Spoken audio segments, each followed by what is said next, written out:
de Fundación Antena y Fundación Novelab les damos la bienvenida a este encuentro con la artista visual Voluspa Jarpa, quien es también una de las artistas que participó del programa Oye, vamos al taller. Hola Voluspa, ¿cómo estás? Muy bienvenida. Hola Cota, ¿qué tal? Muchas Qué gracias rico, por la invitación. qué rico tenerte con nosotros. Antes de entrar a mostrar imágenes y a conversar en profundidad sobre tu trabajo, quiero contarle a la audiencia que Voluspa Jarpa es artista, estudió en la Universidad de Chile, en la Escuela de Arte de la Universidad de Chile, eh, luego de haber vivido prácticamente toda su adolescencia e infancia fuera de Chile, en países como Brasil y Paraguay, y luego a la hora de ya entrar a la universidad, decide entrar a esta Escuela de Arte. Además, Voluspa es también investigadora, hace mucho trabajo de reflexión en torno a archivos, a las ciencias políticas y a los contextos políticos, a las contingencias, además de ser también una tremenda gestora de sus proyectos y también profesora, es académica en la Escuela de Arte de la Universidad Católica. Así que eso les cuento sobre ella. Y bueno, quería, Volus, entremos al material visual y así podemos empezar a recorrer tus relatos, que además en este caso vamos a partir hablando desde exposiciones muy recientes tuyas, ¿no? Sí, son obras que Ahí. están en este momento exhibidas y que también tienen que ver como con frutos de trabajos de investigación. Y un poco si las preguntas son las materialidades, los medios técnicos o los procesos creativos, creo que me parece interesante pensar en el hoy, con respecto como al proceso creativo hoy, que es algo que yo como he ido aprendiendo. Esta exposición que estamos viendo es una exposición que está ahora en Málaga, fue inaugurada en julio de este año y se desmonta ahora en noviembre. Y vamos a mostrar una parte de ella en la Galería Patricia Redi, y es una exposición en torno al tema de los zoológicos humanos. Es una investigación que venimos llevando hace ya 3 años. Partimos con ella un poquito antes de presentar el proyecto de la Bienal de Venecia. Fue parte de uno de los casos de la Bienal de Venecia y creo que sintetiza bien un cierto proceso creativo, que es pensar que el arte tiene un lugar de conocimiento, produce un cierto tipo de conocimiento que a mí me interesa particularmente, que es que el arte dentro de su libertad, de su libertad conceptual, discursiva y también de medios técnicos, permite ir haciendo aparecer a través también de métodos de investigación, de archivo, historias que aparecen desconectadas, y creo que esta exposición So es es un buen ejemplo de eso. En esta investigación que lleva 3 años, nosotros hemos ido recopilando una gran cantidad de material que se refiere específicamente a la exhibición de personas en territorio europeo entre 1848 y 1958. Son 110 años donde ocurrieron fenómenos de exhibición de personas en zoológicos, y lo que hemos hecho es ir enhebrando esas historias que estaban muy parcializadas y que la gente en general las sabía en lo que correspondía a sus territorios. Nosotros en Chile sabíamos la exhibición, algunos sabíamos la exhibición de grupos cahuéscar, de grupos mapuche o de grupos Selknam en el siglo XIX. Pero la verdad es que el fenómeno es mucho más grande, y lo que esta exposición plantea es, primero, enhebra todo estos fenómenos y construye un relato mucho más grande. Entonces también en mi trabajo es importante la construcción de relatos, el hacer aparecer relatos que o están ocultos o estaban descontinuados. Entonces, al estar descontinuados, uno no puede entender bien cómo se fueron produciendo cierto tipo de fenómenos históricos, en este caso de Zoo, donde nosotros fuimos investigando cada uno de los lugares donde se llevaron a cabo estas exhibiciones de personas, cuáles eran los lugares de emplazamiento urbano, Todo esto lo vamos organizando en un imaginario visual que permite entender ese proceso y no solamente para entender la existencia de los zoológicos humanos, sino entender de qué se trató ese fenómeno.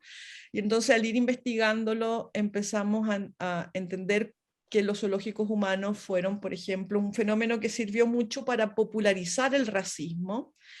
Se calculan que en los muchísimo, son 70 ciudades donde ocurrieron zoológicos humanos en 14 países europeos, con una cantidad de público que es calculada en unos 400 millones de personas durante estos 110 años, y así el zoológico humano sirve para algo que es de fondo, tal vez más significativo, y que tal es el punto de partida de la investigación y que tiene que ver con otro proyecto que es Alter Views, que es cómo se construyó la noción de racismo, cuándo empezó a ser significativa y asociada a qué estaba la noción de considerar que habían razas que eran inferiores y razas que eran superiores, razas que eran primitivas, razas que eran civilizadas, y un poco empezar a dividir el mundo en una geopolítica racial que a su vez permitía la expansión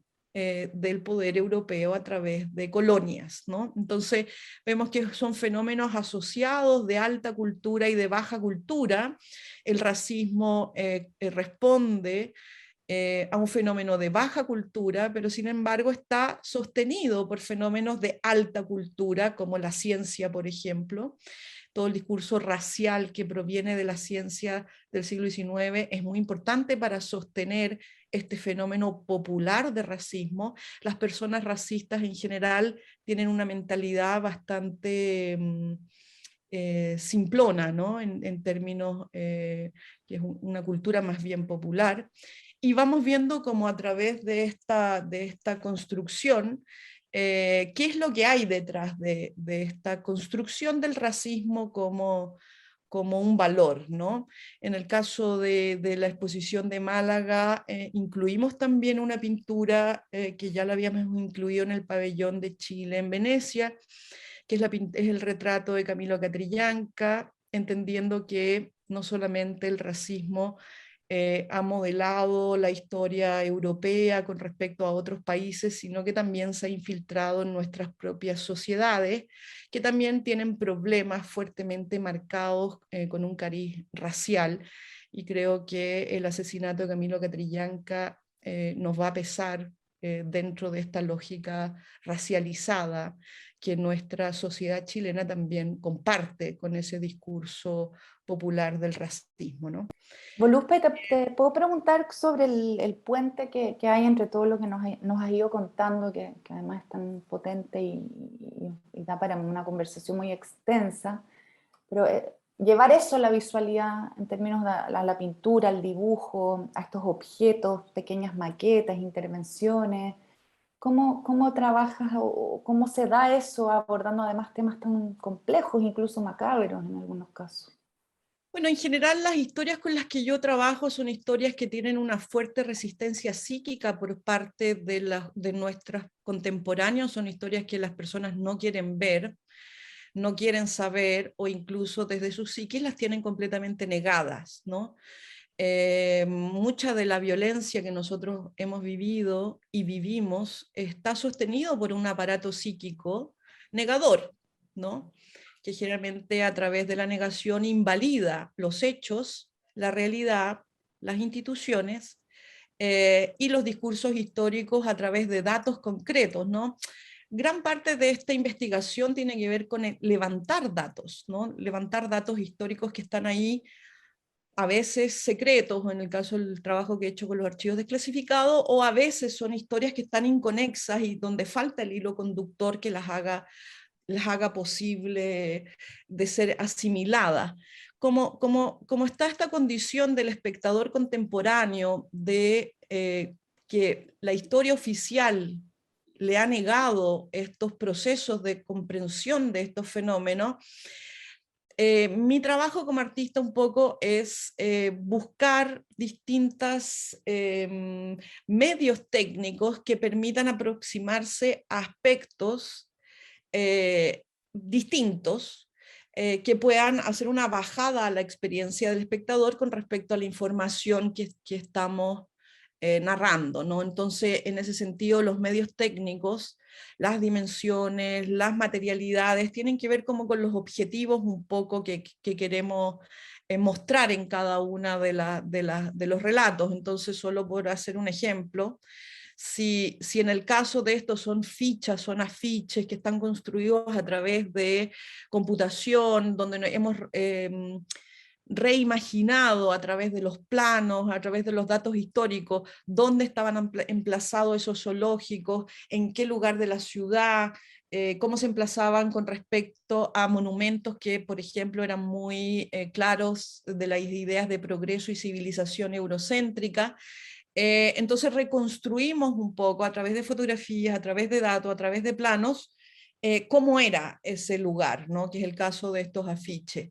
Pero, por ejemplo, para poder entender a qué fueron sometidas las personas que estuvieron siendo exhibidas, que nosotros calculamos que fueron alrededor de 40.000 personas en este proceso de 110 años de zoológicos humanos, entonces recurrimos a los archivos de fotografías, donde estas personas fueron fotografiadas a través de las ideas del mecanismo de la ciencia. Entonces, para poder establecer que habían distintas culturas y que habían culturas que eran superiores y eran inferiores, y eso coincidía con la apariencia física. Las pieles morenas eran inferiores a las pieles blancas, que es algo muy infantil casi, ¿no? Pero eso invalidaba culturalmente a esos conocimientos y a esas culturas, y de alguna manera, a través de estas fotografías, que también le sucedía a las mujeres, por ejemplo, en el caso de las mujeres histéricas, que es algo que yo también he investigado, es como fotografiar para clasificar, para establecer todo un sistema de jerarquía que termina construyendo la subalternidad del otro, ¿no? Ya sea por género, en este caso por raza. Entonces, estas pequeñas esculturas son un remedo de cómo eran las herramientas que se usaban, por ejemplo, para medir los cráneos, para medir las proporciones fisiognómicas, para desde esa mirada pragmática, supuestamente científica, establecer las diferencias que hacían pensar que, bueno, estas eran culturas que tenían que extinguirse porque la sociedad, todos queríamos avanzar hacia una cultura racionalista, científica, y por lo tanto todos estos otros conocimientos y estas otras formas de vivir se iban a extinguir, ¿no? De alguna manera toda esta construcción del racismo fue construir también una idea de extinción, ¿sí?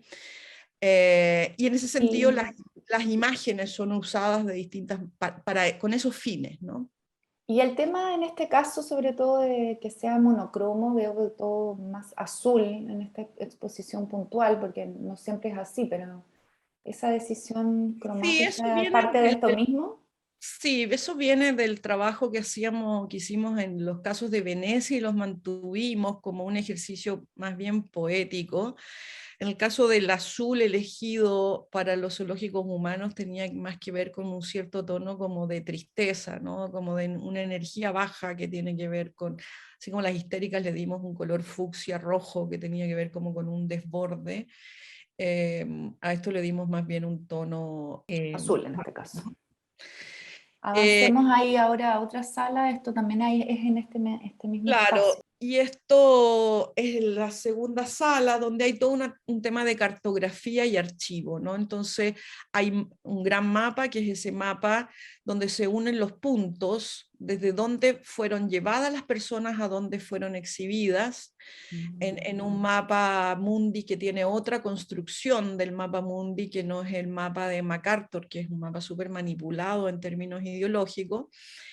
Y después hay una serie de otros mapas que nos cuentan la relación entre la construcción del racismo a través de este fenómeno de los zoológicos y la ocupación de territorios en los países en esta situación colonial, que también es una pregunta que está por debajo de esta serie, ¿no? Y después hay otra serie que reúne todo el material gráfico que da cuenta de la existencia de los zoológicos, que son los afiches, las invitaciones, los planos, las fotografías de las personas, las fechas de exhibición, donde ese material se pone en relación con la extensión del fenómeno también, ¿no? Entonces, con respecto, y después acá hay otra obra que toma, esta obra dorada, que toma las frases justamente que provienen de la ciencia, que sirven para apuntalar estas nociones de racismo, ¿no? Entonces, esa obra, por ejemplo, es una obra que tiene que ver con investigación investigación y elección de materialidades para poder construir dos cosas: una experiencia para el espectador, una síntesis de conocimiento, y una experiencia estética, que en el fondo la experiencia estética, a través de esos medios técnicos, son los que de alguna manera tratan de saltar esta negación psicológica, cuando la gente se enfrenta a cosas que no sabe o que su estructura psíquica le niega la existencia. Creo yo que el artista tiene que recurrir a una mayor cantidad, o por lo menos yo lo he vivido así, ¿no? Una mayor cantidad de elementos sensoriales eh, que, que, que sirvan para experimentar eso que está siendo puesto ahí como una especie de evidencia, ¿no? Eso por una parte en términos como de tus procesos vinculados a la investigación y a este cruce entre archivo y pintura y bueno, dibujo también. Y por otra parte, no sé si vamos a compartir más material, pero también hay toda una etapa tuya llena de símbolos, el trabajo con la bandera, por ejemplo, por decir algo, y bueno, todo tu camino que hubo, porque ahora vemos lo más actual, esto es un trabajo del 2021, pero si uno va hacia atrás, claro, ahora estamos en esta construcción crítica como de la política, por decirlo, y las visiones que pueden haber de ella en diversos medios, y hay un momento que parte en la pintura y después entre medio sus desplazamientos y todo lo que tú estuviste experimentando ahí. Entonces es muy diverso tu cuerpo de obra histórico, digamos, y lo que nos muestras ahora en realidad es interesante pensar que tu origen es solo la pintura, no solamente, pero digo, partes en una investigación ahí para luego expandirte, ¿no es cierto? Hacer casi una... Al final, si lo pienso, la verdad es que fue relativamente corta mi investigación en pintura. O sea, una investigación que dura mis años de formación, desde el año 89 hasta el año 96, donde empiezo a hacer las primeras obras que tienen un fuera de cuadro, que es lo que primero llamo fuera de cuadro, ¿no?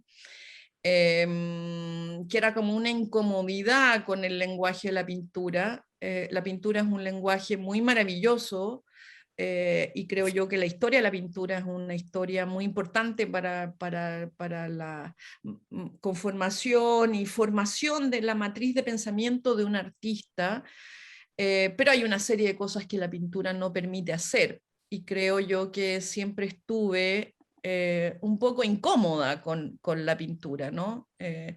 No necesariamente fui una pintora que, aunque hice pinturas, no fui una pintora que se sintió cómoda con la pintura, ¿no? A partir del 95 yo empiezo a ponerle mapas, cuadros sobre, después pongo una mediagua que tenía que ver con lo que yo observaba.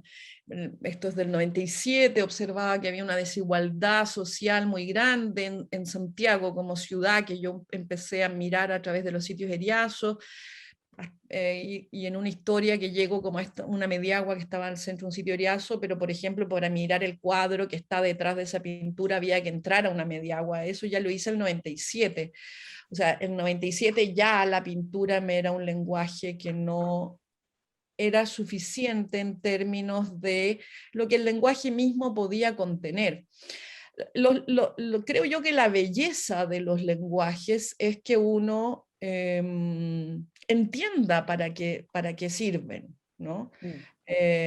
Entonces la pintura es un gran lenguaje, como lo es la fotografía, como lo es la gráfica, pero dentro de lógicas que están acotadas de la lógica de esos lenguajes.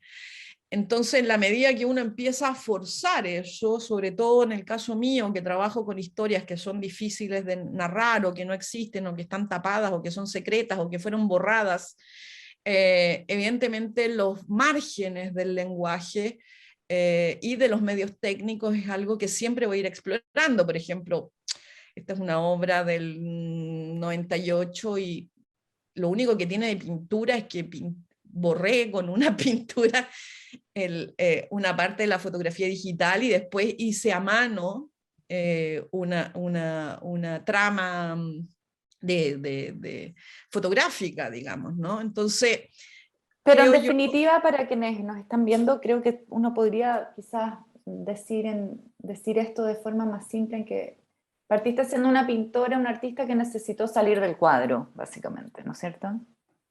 no sé si tanto, creo que partí de la pintura con la ingenuidad con la que uno parte, pensando como yo, que tenía una formación en historia del arte y particularmente en historia de la pintura, a la que me había dedicado desde mi adolescencia, pero también por el mismo respeto al lenguaje de la pintura, entendí cuáles, según mi experiencia, eran los límites de la pintura, ¿no? Los límites de la pintura no son solamente materiales y no tienen que ver solamente con las imágenes, tienen que ver también con la relación del artista con la obra, ¿no? O sea, también había un límite para mí misma como artista, no solamente yo necesitaba expandirme a otros lenguajes por lo que estaba investigando, sino que yo como persona, como artista, necesitaba tener otras experiencias con otras materialidades, ¿no? Eh, para mí pintar tiene una cosa maravillosa al mismo tiempo que tiene una cosa muy aburrida, como experiencia vital. ¿No? Un pintor se dedica, no sé, cuando yo pinto, por ejemplo, no puedo dejar de pintar hasta que no considere que estoy terminando el cuadro, ¿no? Por lo tanto, hay una cosa ahí de una continuidad cotidiana donde te metes a eso, no puedes salir, es un lenguaje muy performático, muy corporal también, y muy prelingüístico, ¿no? Yo siempre le digo a mis alumnos, la pintura es un lenguaje arcaico, donde uno básicamente tiene un palo con pelos, que es un pincel, que es una herramienta primitiva, con una cosa gelatinosa, blanda, informe, y esa es la relación, digamos. Entonces, la pintura te vuelve a una relación con tu cuerpo y con el lenguaje que es bastante primario, que es bastante arcaico. Un artista puede querer estar en eso, en esa experiencia del mundo, o puede querer estar en otras experiencias del mundo, ¿no? Entonces, yo más bien no es que haya abandonado la pintura, sino que pinto cuando considero que eso debe ser pintado y no pinto cuando considero que ciertos aspectos deben ser tomados por otros elementos, ¿no? Pero eso ya lo hago hace mucho tiempo. O sea, hace mucho tiempo que busco para cada elemento materialidades que tienen que ver con lo que a mí me parece que es importante de esa investigación y de la experiencia estética material y luego intelectual y de narrativa que uno quiere pasarle al espectador, ¿no? Entonces, por ejemplo, en estos trabajos del 2006, que son los primeros trabajos de las histéricas, también ahí es como un trabajo que fue presentado en el MAVI, con el que me dieron el primer premio al concurso de arte joven del MAVI, y era un trabajo que planteaba como una literal salida de la bidimensionalidad, ¿no?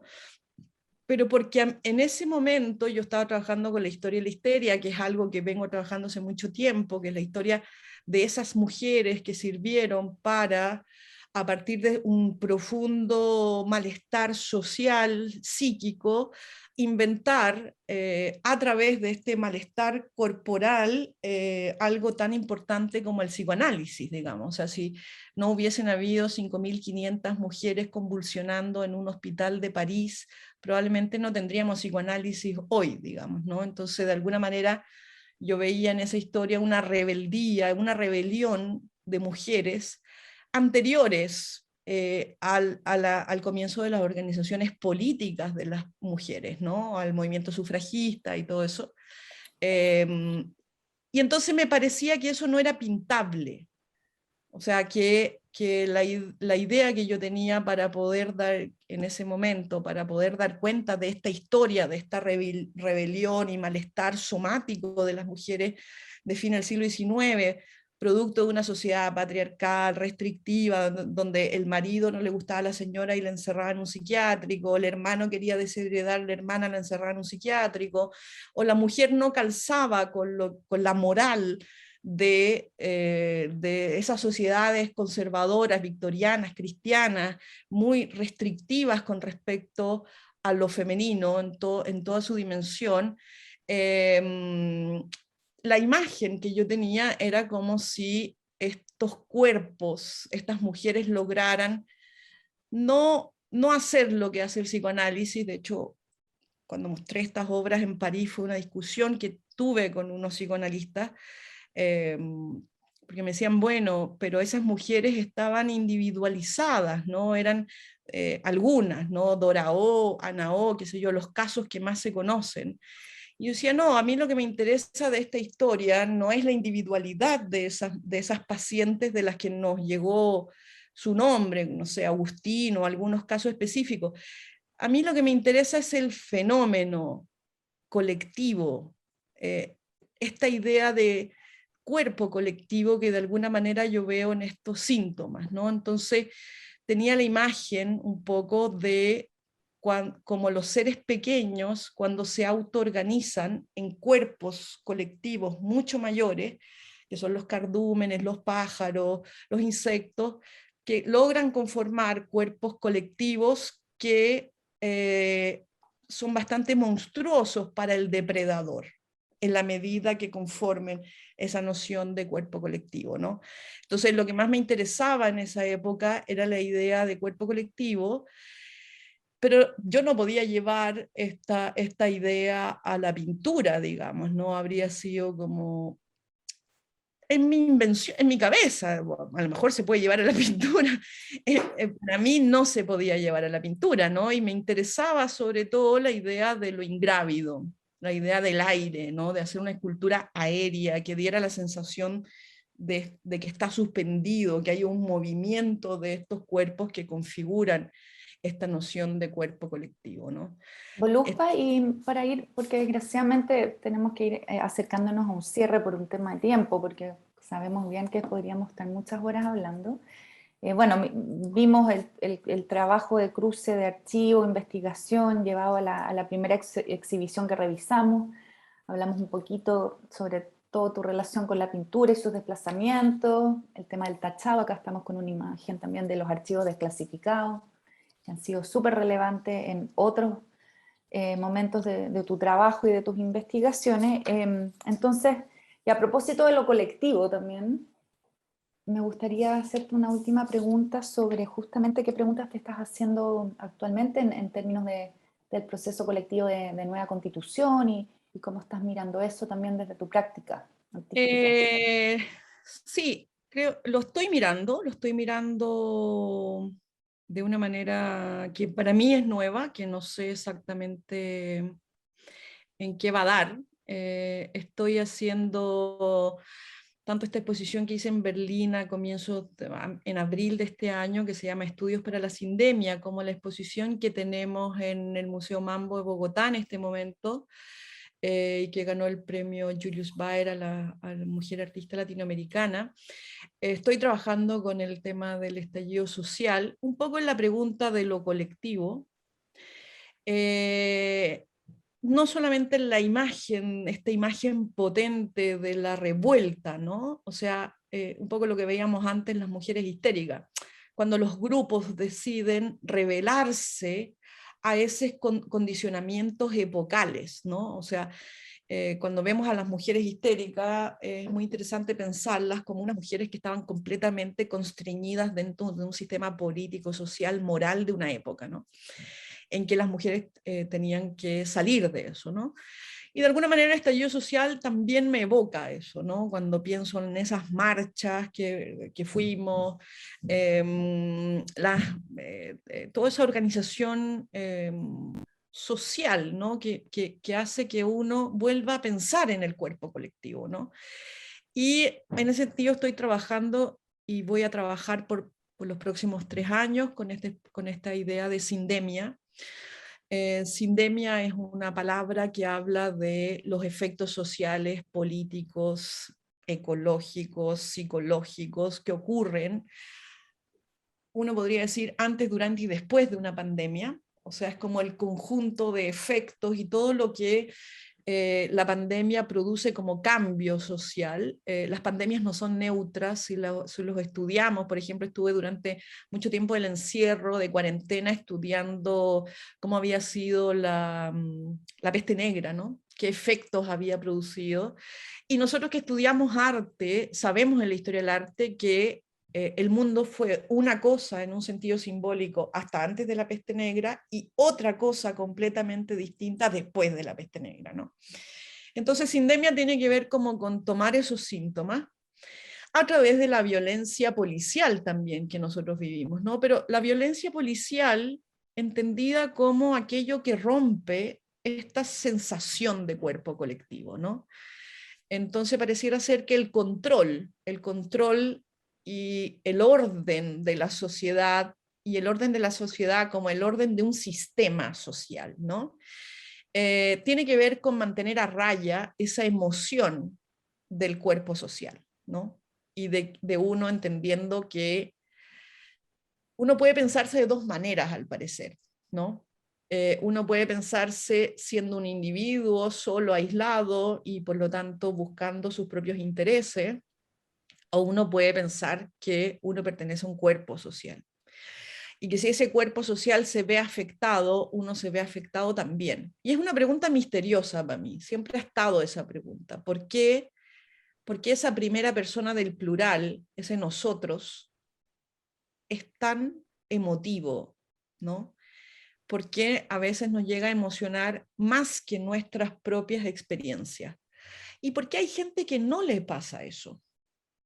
¿No? Es una pregunta que siempre voy a tener y creo que es una pregunta que atraviesa todo mi trabajo, ¿no?